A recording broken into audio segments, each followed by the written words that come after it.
D'être ici pour partager un peu plus de la parole de Dieu. Puis je voulais que nous pouvons commencer avec un chant. Puis de cette façon, on va participer ensemble et on va continuer à le faire. C'est quel numéro, frère Lucha? Je ne sais pas si on pourrait le mettre à l'écran.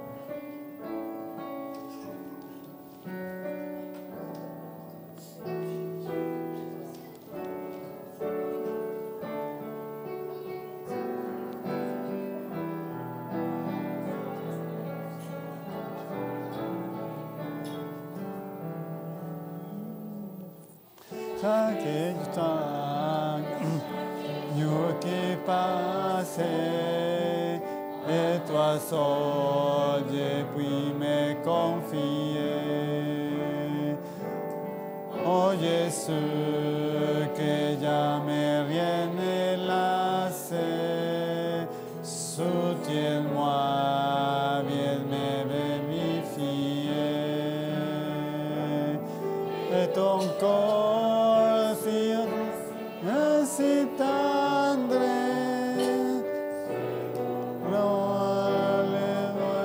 de ma foi, à toi seul, j'ai appris à m'attendre, car c'est toi qui t'occupes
Je vous invite à vous mettre debout pour faire une prière, s'il vous plaît.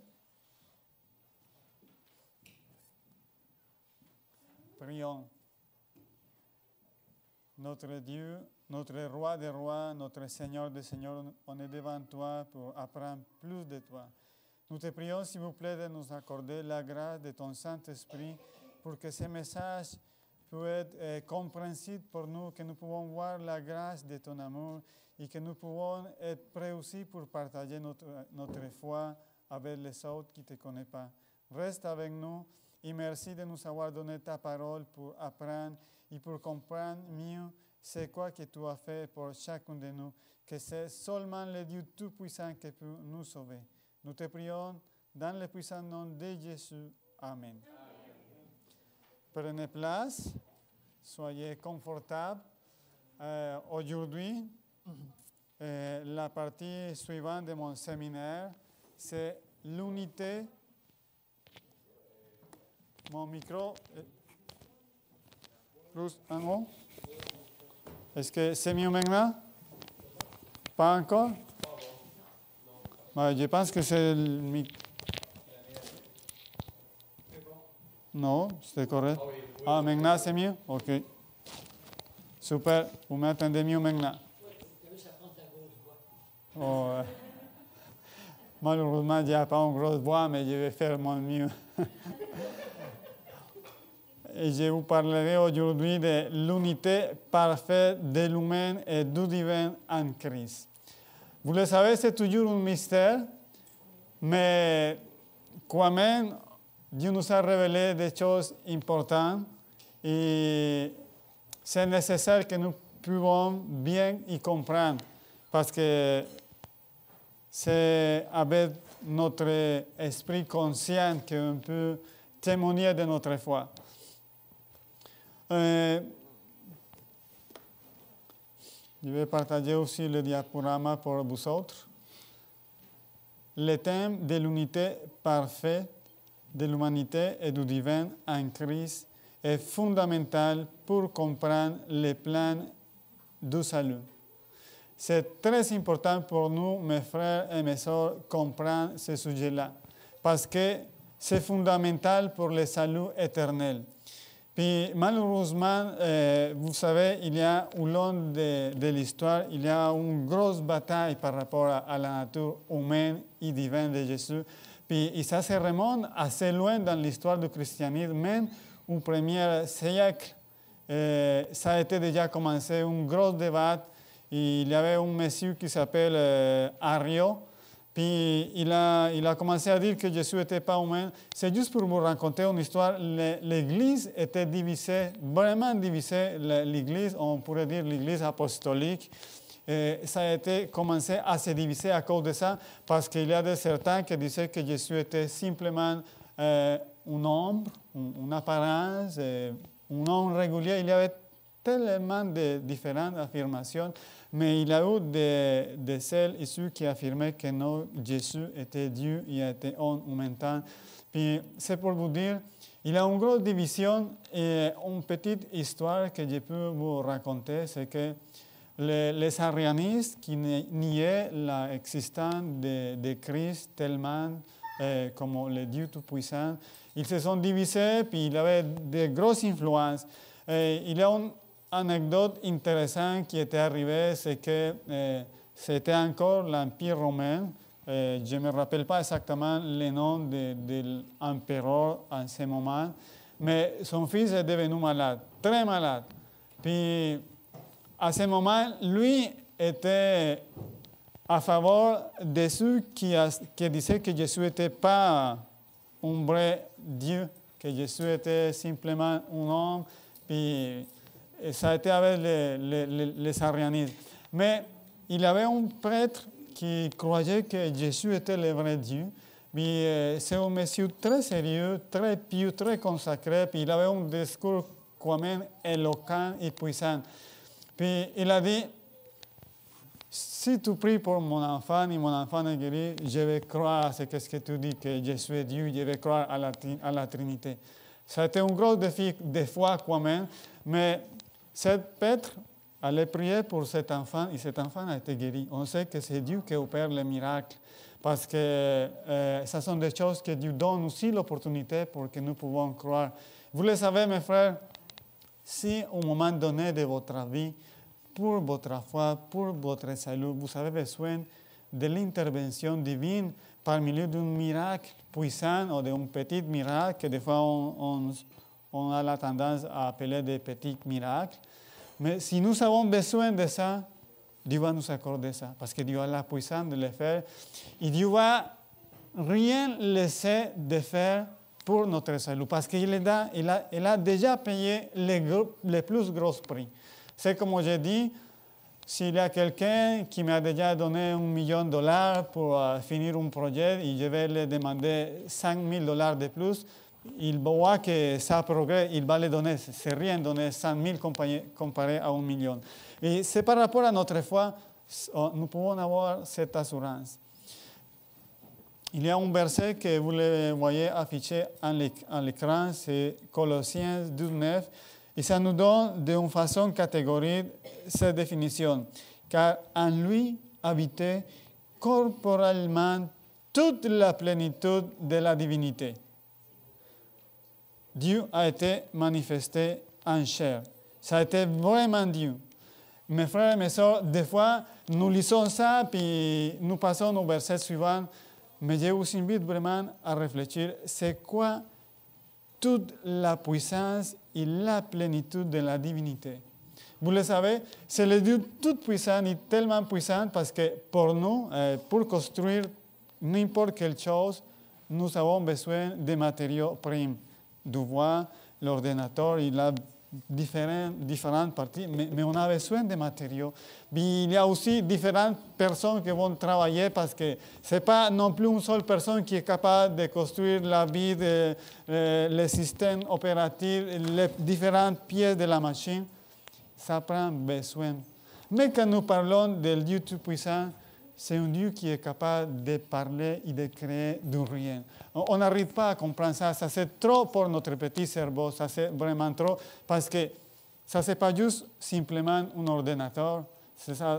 C'est pas simplement une voiture, une maison. C'est une planète. C'est une galaxie complète. C'est tellement énorme qu'on n'est pas capable même de voyager à certaines planètes qui sont proches de la Terre.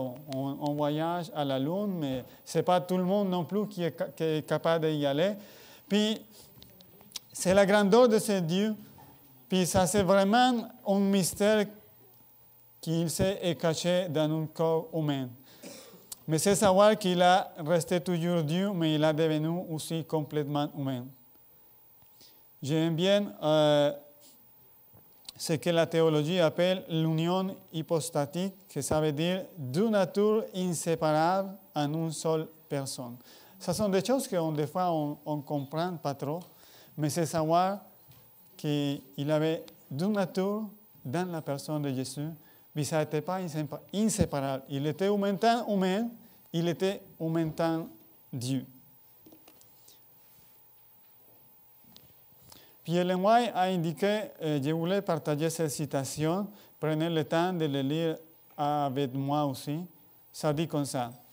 Le mystère de la piété, Christ en vous, l'espérance de la gloire, est un mystère qui ne peut pas être pleinement expliqué, mais il a été suffisamment révélé pour que nous le recevions avec foi.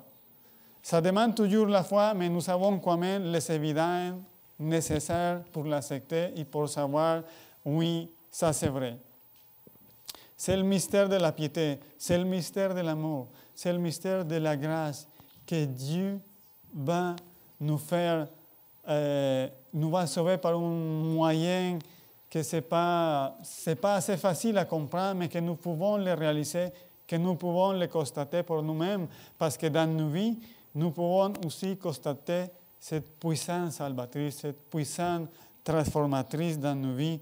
Puis c'est merveilleux, c'est tellement merveilleux. À ce point-là qu'on est en train de parler que l'humain est venu dans le divin, c'est trop pour nous et je voulais faire un petit exercice avec nous. Je vais choisir Ivan, viens Ivan ici avec moi. J'ai ce petit contenant. Tu vas te mettre ici en arrière pour que les gens... Ici, il y a une roche.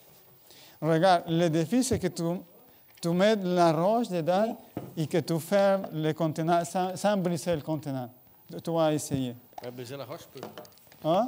On peut briser la roche. Non, on ne peut pas briser la roche. Bien sûr, si tu peux le briser, tu peux le faire pour essayer s'il va rentrer. Et ça, il est...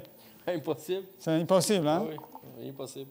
Non, on ne peut pas, hein? L'espace, la masse est plus grande que c'est plus grand que là. Est-ce que quelqu'un d'autre voulait essayer pour voir si c'est possible de faire rentrer? Oui, Patricio? Oui, bien. c'est un peu compliqué. Hein? C'est juste, je voulais que de façon pratique, on peut constater. OK, Patricio, le défi, c'est que la roche, sans briser le contenant, on met la roche et qu'on peut le fermer comme ça. Est-ce que tu es capable d'essayer de faire ça? On va essayer. OK, essaye. Ça peut pas rentrer. Ça ne peut pas rentrer? Non. Oh, c'est compliqué, hein, oui. Parce que ça doit être petit. Ça doit être petit. Vous voyez? Ça fonctionne simplement. Vous voulez? Oui, viens. Ah non, de plus. On va laisser Caleb. Viens, Caleb. Quand tu as vu, Caleb, le défi, c'est de prendre la roche sans briser le contenant et le faire rentrer ici. Mais après, on va le fermer avec la petite couverture. C'est pas possible, hein? On ne peut pas. OK. Merci beaucoup. Oui, c'est possible. Si tu as une bolle qui se crouse. Non, mais c'est elle qu'on a. Je voulais vous dire, mes frères et mes sœurs, nous les humains, on représente ces petits contenants. Puis ces roches, c'est Dieu qui est plus puissant, plus solide. Puis c'est difficile pour nous. Humainement, on dit c'est impossible que ça, pour rentrer ici, et ça continue à être la roche, mais dans le contenant. On ne peut pas faire ça. C'est pour vous dire, mes frères et mes sœurs, ce n'est pas du tout comprenable pour nous, les humains, mais c'est ça que Dieu a fait. Le Dieu Tout-Puissant a rentré dans le petit contenant. Il a continué à être la roche, on ne comprend pas. Il a continué à être Dieu, mais dans le contenant, sans perdre aucune propriété de vin. Puis, le plus mystérieux, c'est que le Dieu qui est capable de créer avec sa parole, même à décéder. Puis, c'est intéressant, il ne l'a fait pas parce qu'il avait besoin de nous, il l'a fait parce qu'il nous a vraiment aimés. On va parler de 5 aspects pour comprendre mieux ce que je suis en train de vous dire. Puis de voir que dans la Bible, on trouve ça. La base biblique de la nature, de deux natures du Christ. On va savoir que Jésus est véritablement Dieu. Et ça nous dit, au commencement était la parole, et la parole était avec Dieu, et la parole était Dieu. Ici, dans ce verset, même si ce n'est pas mentionné, cette parole, c'est Jésus, et ça va nous parler depuis le commencement. Quel commencement? Le commencement qu'on ne connaît pas, mais on pourrait parler de notre planète à partir du commencement de l'existence de la vie, le début de la vie humaine dans la planète. Jésus était déjà là. Puis, il faut que nous croyions à ça, parce que c'est n'importe qui est venu à cette terre pour devenir humain, pour nous sauver. C'est n'importe qui, c'est le même Dieu. C'est le Dieu Tout-Puissant, c'est le Dieu Créateur. C'est pour ça qu'en Hébreu 1:8, on va lire cette parole, mais il dit au Fils, ton trône, ô Dieu, subsiste au siècle des siècles. C'est pour montrer encore une fois l'éternité de Dieu, l'éternité de Jésus. Mais vous le savez, avant que Jésus ait pris le corps humain, il était Dieu. On ne peut pas savoir c'est quelle la matière de Dieu, mais Jésus avait avant cette matière. Parce que on peut dire ça, parce que quand Moïse a demandé à Dieu de le voir, ça va mentionner qu'il a contemplé les dos de Dieu. Et on peut être sûr et certain que oui, Dieu a une figure ressemblable à nous autres, mais c'est d'une matière complètement différente qu'on ne peut pas définir ça parce que c'est impossible. Mais un jour, on va le savoir. Un jour, on va avoir cette expérience merveilleuse de parler face à face avec le Dieu créateur. C'est pour ça que je vous invite à avoir des rêves pour l'éternité. Peut-être si vous êtes un ingénieur, si vous êtes un développeur ou vous avez n'importe quel projet, un jour, tu pourrais demander à Dieu, Seigneur, je voulais développer ce projet. Et maintenant, j'ai le maître qui a les réponses, mais aussi qui a les matériaux, qui a toutes les ressources, qui a le temps pour me dire, dans l'éternité, mes frères, ça ne sera pas ennuyant.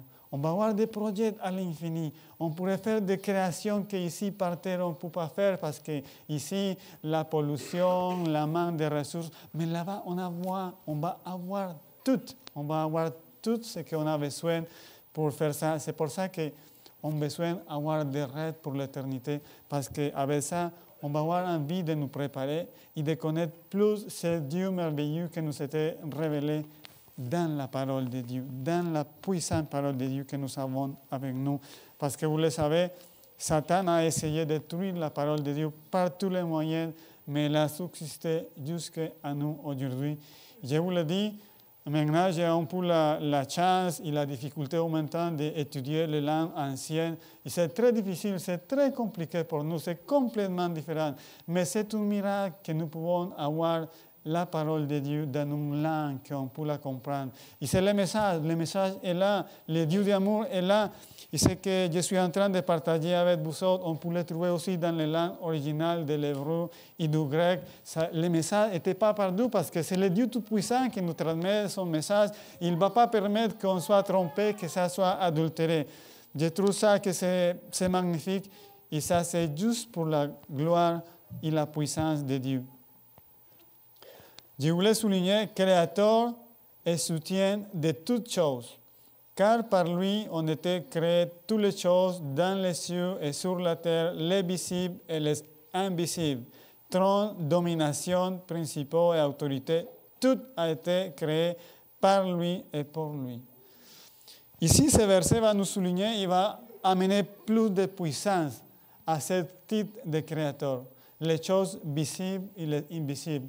Aujourd'hui, par rapport à la science, on a mieux compris de beaucoup de choses qui nous sont invisibles, mais qui sont très présentes dans notre vie, dans notre système, l'électricité, les atomes, et des différents systèmes complexes qui existent, qu'on ne peut pas les voir simplement avec nos yeux, mais qui sont là, sont réels. Mais il y a aussi beaucoup de choses que l'homme ne peut pas voir, qui sont lointaines dans l'espace, dans l'univers. Mais c'est Dieu que nous adorons. C'est Dieu qu'on était en train de voir qui a uni la nature divine et la nature humaine dans un petit corps humain. Ça, c'est Dieu Tout-Puissant. Et en plus, il est avant de toutes choses et tout subsiste en lui. Ça m'étonne beaucoup, mes frères et sœurs, parce que des fois, oui, on accepte que Dieu nous a créés et qu'on vient de lui. Mais des fois, vous le savez, nous oublions que la subsistance de chacun de nous, chaque respiration, c'est à cause qu'il, lui, nous soutient. Notre subsistance est une dépendance complète et permanente de Dieu. On ne doit pas oublier ça et on doit nous rappeler de ça parce que ça va nous aider. Oh, je m'excuse, je n'avais pas partagé là avec vous autres. On ne doit pas oublier que la subsistance est moment à moment par la grâce de Dieu, mais aussi par sa puissance. Parce que moi, pour voir pour Elias et Eliana, c'est juste deux, et c'est beaucoup, et c'est des exigences, puis on est deux en plus. Mais vous voyez, la puissance de Dieu, il prend soin de tous, des bons et des mauvais, mais il pourvoit pour tous, pareil. Mais en plus, ce n'est pas juste nous, l'humanité. Il y a les anges, il y a des autres êtres, et lui, il pourvoit aussi pour les autres. Puis, ce qui se passe dans notre planète aussi, c'est pour le bien des autres. Parce que les autres ont déjà bien compris que pas obéir aux instructions de Dieu, ça donne des problèmes, ça donne la misère, ça donne des douleurs.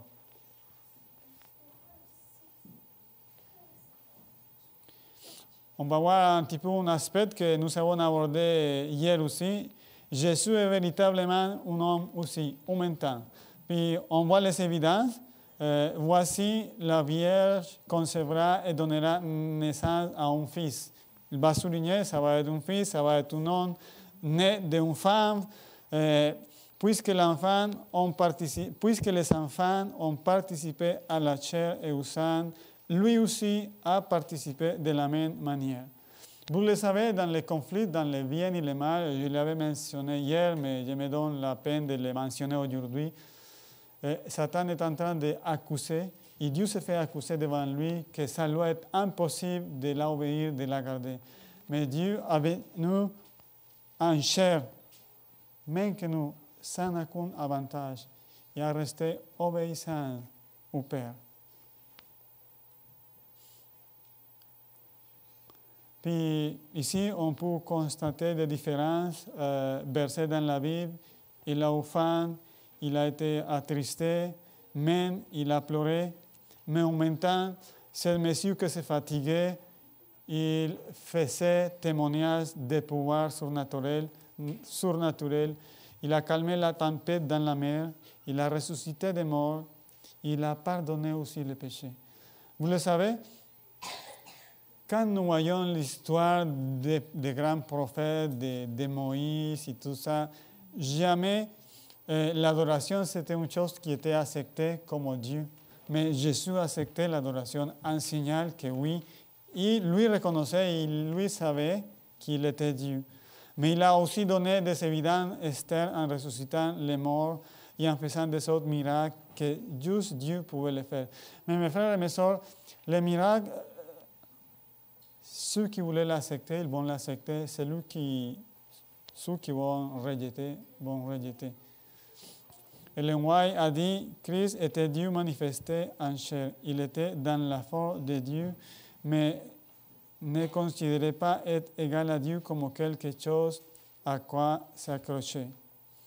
Il y a une bonne réflexion pour nous, des fois pour nous les humains, dire moi, faire telle affaire, faire la vaisselle, m'occuper des enfants qui ne sont pas mes enfants, changer de couche, ça c'est pas à moi. Moi, je suis un docteur, je suis un avocat, j'ai un emploi, je ne suis pas dans la misère, je n'ai pas besoin de faire ces travaux aussi dénigrants, aussi mal vus. Mais vous le savez, si nous pensons ça, pour Dieu, ça serait 1000 fois encore pire. Mais il ne s'est pas accroché à son titre de Dieu. Il est devenu humain pour nous sauver. On voit cette humilité, cet amour de Dieu. On n'arrive pas vraiment à comprendre, mes frères. Parce que je vous assure, jamais Donald Trump va venir laver la toilette de votre maison. Ça ne va arriver jamais. Ça ne va arriver jamais. Mais Dieu est plus puissant que M. Trump. Plus puissant. Mais il a pris la saleté de notre planète. Et pas simplement pour quelles circonstances. Il l'a fait par amour. Ça, c'est incroyable parce que l'amour, c'est volontaire. On ne peut pas imposer rien par la force. C'est de façon volontaire. En plus, on n'était pas en mesure d'obliger Dieu. Il l'a fait par sa propre volonté et par amour.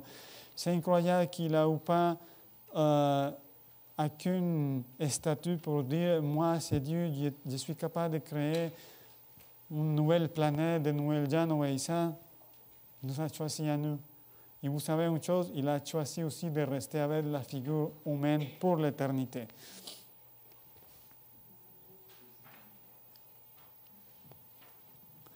On va regarder un petit peu la nécessité de l'union des deux natures. Et c'est important de savoir parce que Hébreux 4.15 va nous dire « Seul un homme pouvait compatir avec l'humanité déchue. » Mais, en deuxième point, seul Dieu pouvait offrir un sacrifice infini et suffisant. J'aime bien cette citation de Ellen White, lisez avec moi dans le livre de Jésus-Christ, page 14, ça dit « Christ était le seul être capable de manifester l'amour de Dieu au monde déchu. Il devait s'unir à l'humanité et de participer de sa nature, tout en manifestant également la nature de Dieu. » Je rends gloire à Dieu parce que ce n'est pas tous les chrétiens au monde qui ont la bénédiction d'accepter l'esprit de prophétie et d'avoir cette belle explication, cette belle définition que nous trouvons comme dans cette citation, de comprendre que oui, effectivement, les deux natures étaient ensemble, puis il avait besoin, ça a été nécessaire pour pouvoir nous comprendre, mais pour pouvoir aussi nous sauver. On est déjà rendu au troisième point pour réconcilier Dieu avec l'humanité. La Bible dit que nous étions ennemis de Dieu. C'est pourquoi Jésus est venu établir ou rétablir la relation brisée. Vous le savez, quand quelque chose est brisé, des fois, on peut pas la réparer. Il faut la remplacer pour une nouvelle chose, un nouvel objet. Par exemple, si je brise l'écran de mon ordinateur, même s'il va le meilleur technicien, il n'est pas capable de la réparer. Il m'a dit, mon frère, arrêtez de me faire travailler pour rien. Il faut que tu achètes une nouvelle. Fais des efforts, puis si tu n'as pas l'argent, on va demander une collecte à l'église, ils vont t'aider, mais on ne peut pas réparer ça.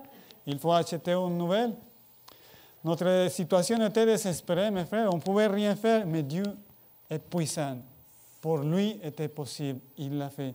Il a réparé, il a restauré ces relations parce qu'on s'avait éloigné de Dieu. Mais Dieu a restauré ces relations de nouveau. C'est pour ça que Jésus est venu.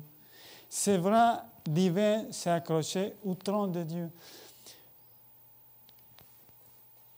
J'aime bien la figure qui nous était donnée par les rêves de Jacob.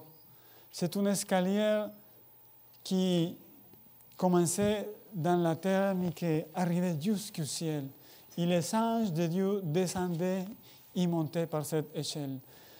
Je voulais vous dire, mes frères et mes sœurs, c'est une échelle magnifique, pleine de lumière, pleine de anges, avec beaucoup d'espace. Ce n'est pas une petite échelle, c'est un escalier, on pourrait dire, grand, énorme, avec l'espace pour toute l'humanité.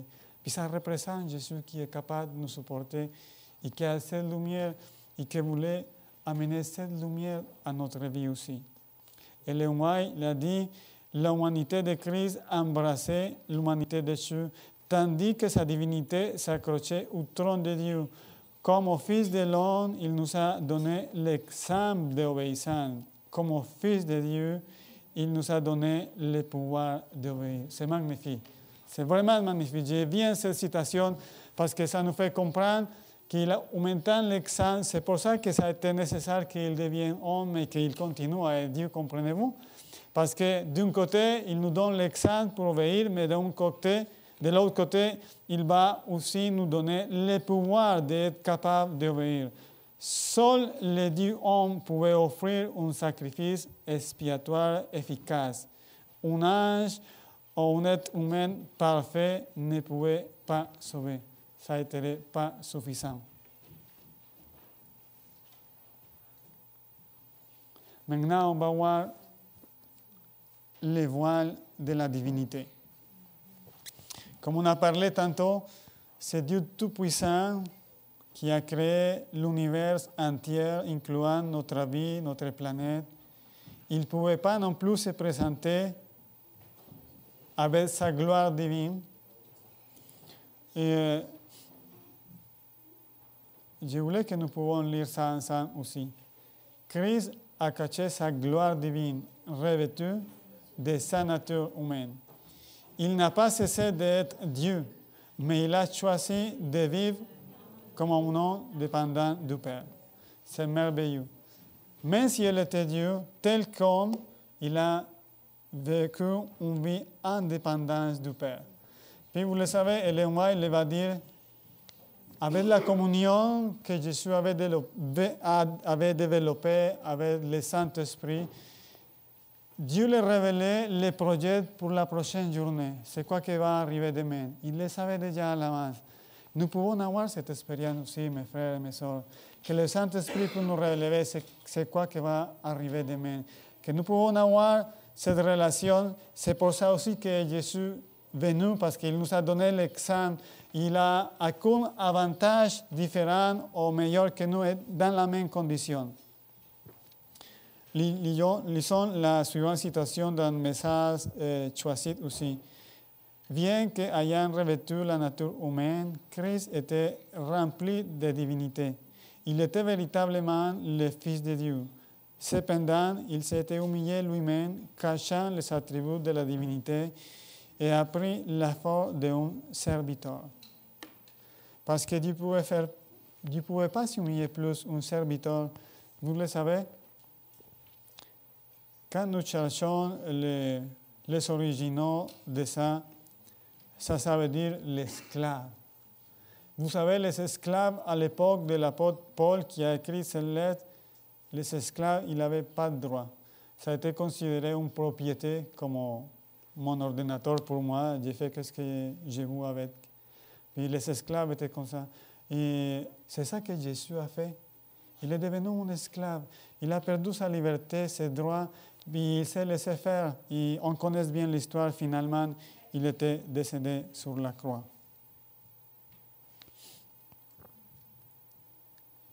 Ça, c'est le 5e et dernier point. Et c'est vivre victorieusement. Il a vécu victorieusement, sans péché, mais aussi tel que Dieu, sans céder à la tentation de Satan. Parce que vous le savez, pour nous, c'est difficile de comprendre, mais pour Jésus, la tentation était plus forte que pour nous. Parce qu'il y a une question à vous faire. Quand ça a été la dernière fois que vous étiez tenté à convertir les roches ou les pierres en pain? Jamais, hein? Vous savez, jamais. Mais pour Jésus, ça a été une tentation, parce que lui était capable de le faire. Puis en plus, vous savez une chose, l'apparence des rochers ou des cerfs ressemblait au pain. Quand on est vraiment affamé, on fait des hallucinations, on voit la nourriture, on voit des boissons.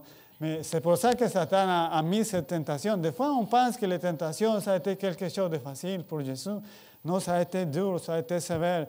Puis l'ennemi, il avait déjà l'expérience de 4000 années en faisant chuter les gens dans ces tentations. Personne s'y avait échappé.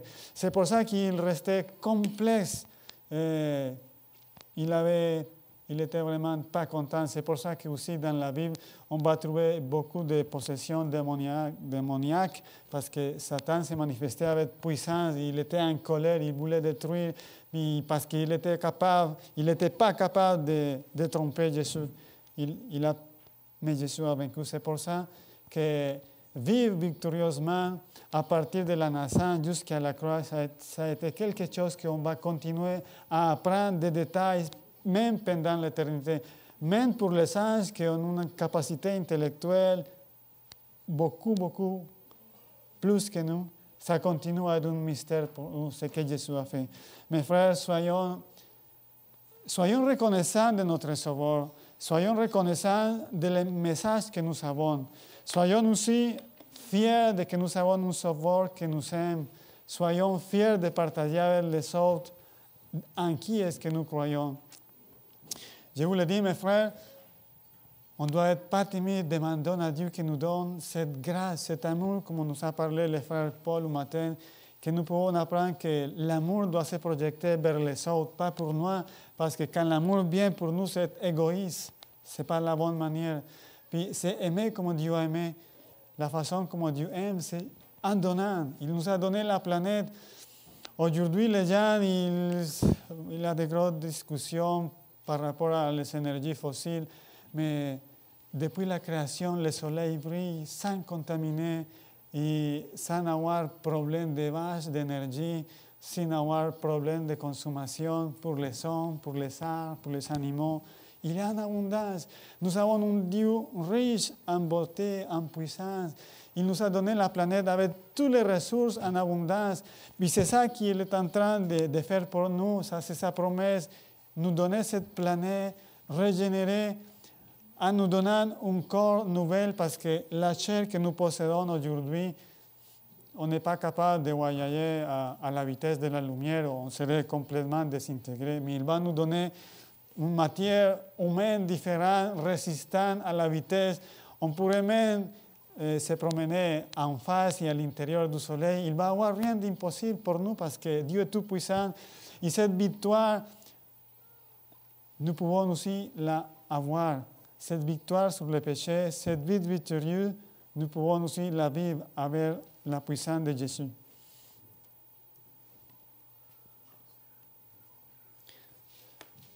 L'unité parfaite de l'humain et du divin en Christ n'assure pas seulement notre salut, elle constitue également un modèle de vie victorieux. C'est vraiment merveilleux.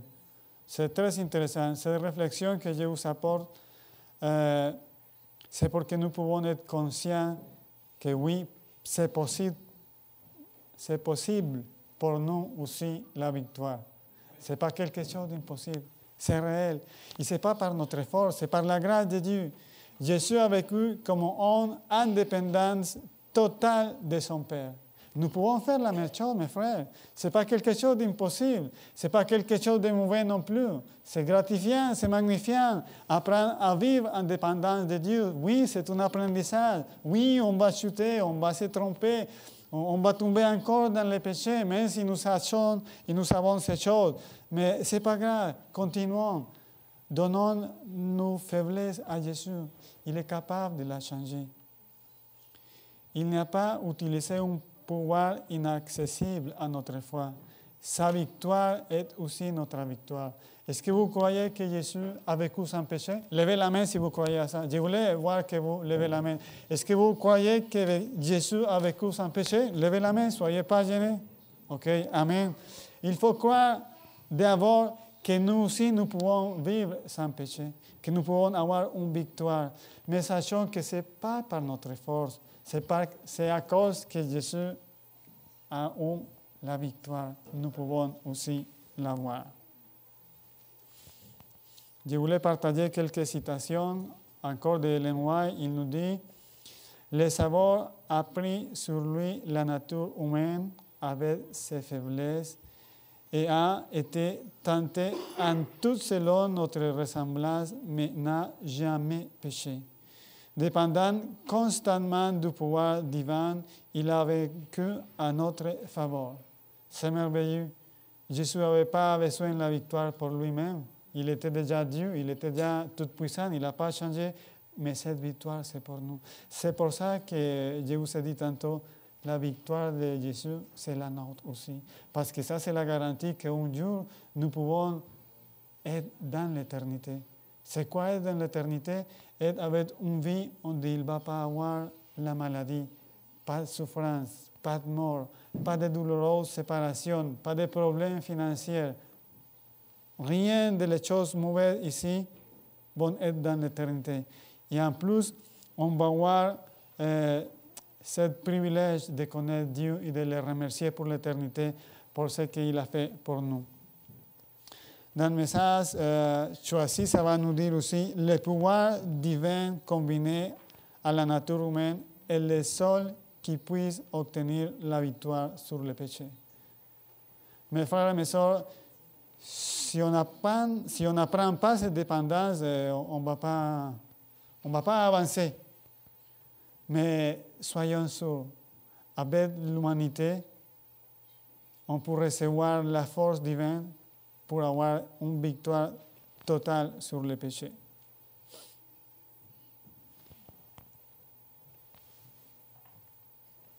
Pierre nous a déjà dit, nous avons accès au même pouvoir. J'aime bien ce verset d'Apocalypse 3:21 qui nous dit, qui nous garantit, celui qui vaincra, je le ferai asseoir avec moi sur mon trône, comme moi j'ai vaincu et me suis assis avec mon Père sur son trône.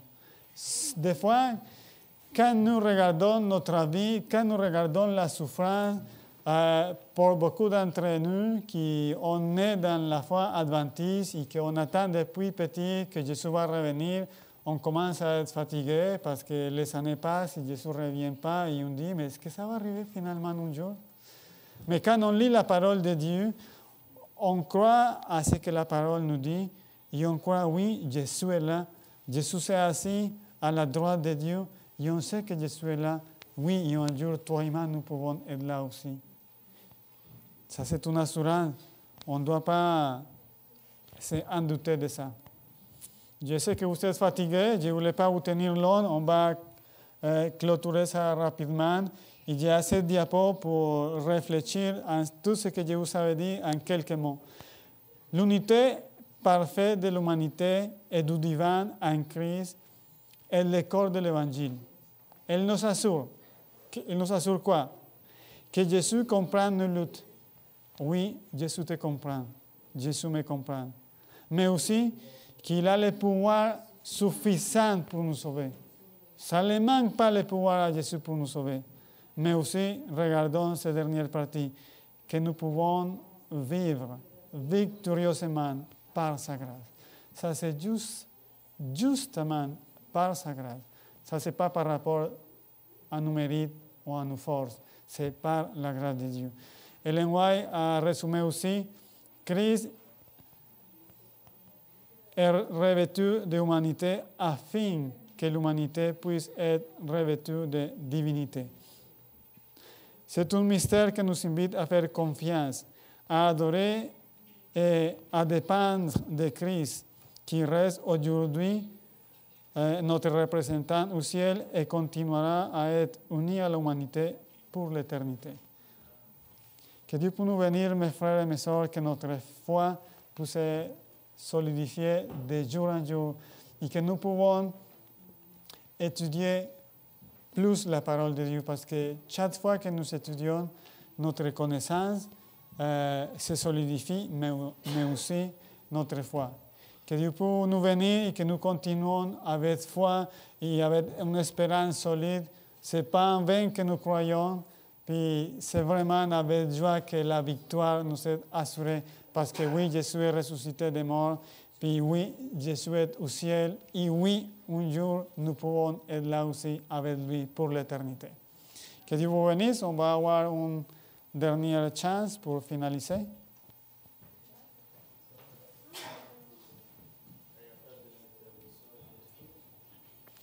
Nous pouvons nous mettre debout pour nous réveiller en même temps un petit peu.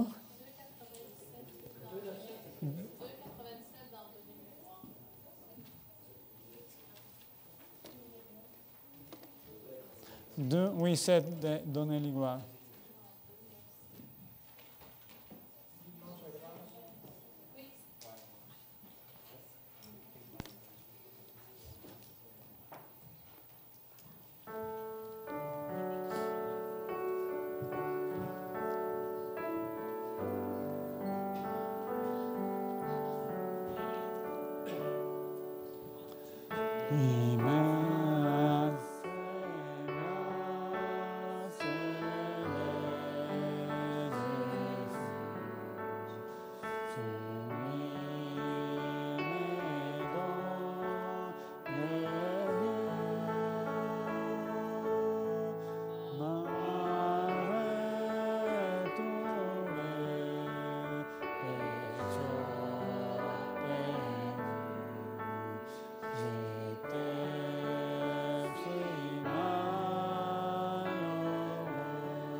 Amen. Prions. Notre Dieu, notre Père Céleste, nous te remercions par l'amour infini d'avoir envoyé ton Fils unique pour venir à cette terre et avoir ce mystère de l'incarnation de Jésus pour nous donner un exemple parfait, mais aussi pour avoir vécu cette vie victorieuse et pour nous avoir assuré et garanti la victoire à chacun de nous aussi. Merci par ta grâce, merci par ta puissance. Nous te demandons, s'il vous plaît, prends-nous avec ta grâce puissante, transformatrice, change nos caractères, remplis-nous de ton amour et que nous pouvons refléter ça aux autres, que nous pouvons être de différentes personnes, que nous pouvons apprendre à être des meilleurs enfants, des meilleurs parents, des meilleurs fils. Aide-nous, s'il vous plaît, Seigneur, remplir cette Église avec la grâce de ton Saint-Esprit pour que nous pouvons accomplir la mission que tu nous as donnée de partager ton amour et de préparer cette planète pour ton prochain retour. Nous te prions dans le nom puissant de notre Sauveur Jésus-Christ. Amen. Amen.